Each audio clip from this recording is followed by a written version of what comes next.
Jungle. Eccoci qua, allora non è facile, Gigi, finisce una storia bellissima iniziata 20 anni fa, ci viene di chiederci com'è stato possibile. No, dispiace non per me, dispiace perché per il movimento, dispiace perché abbiamo fallito un qualcosa che anche a livello sociale poteva essere veramente importante e di conseguenza niente.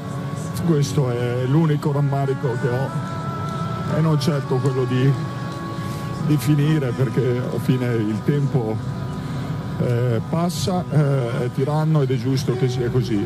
Dispiace che l'ultima partita, diciamo, ufficiale sia coincisa con una non qualificazione mondiale.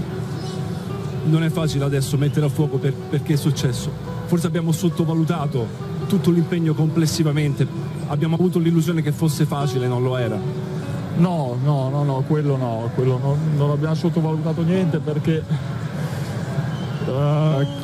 chi gioca queste partite, chi le ha giocate sa cosa vuol dire affrontare queste squadre, sa cosa vuol dire, sa quanto dispendioso sia fisicamente recuperare un gol a livello mentale, a livello psicologico, e quindi sottovalutato no sicuramente, probabilmente non si è riusciti a esprimere il meglio, ecco, di quello che avremmo potuto fare.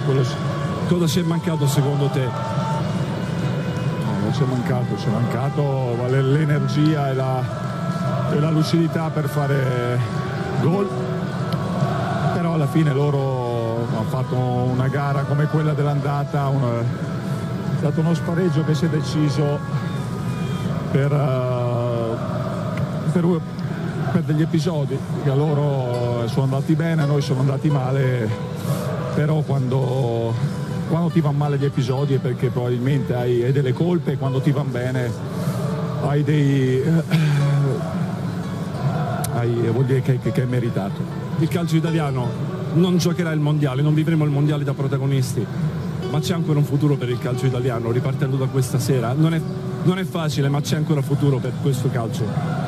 Ma sicuramente il futuro c'è, perché noi abbiamo orgoglio, abbiamo forza, siamo testardi, siamo caparbi e dopo delle brutte cadute troviamo il modo di rialzarci, e quindi lascio sicuramente una nazionale di ragazzi in gamba che faranno parlare di loro, compresi Gigione, Donnarumma e in questo caso anche Mattia Perin, che sono sicuro non mi faranno rimpiangere.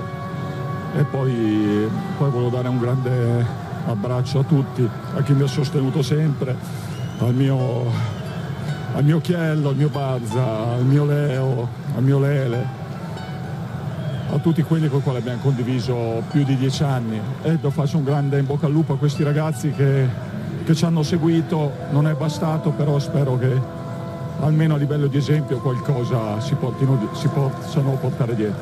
Sai che l'Italia cerca un capro espiatorio e lo troverà nel CT?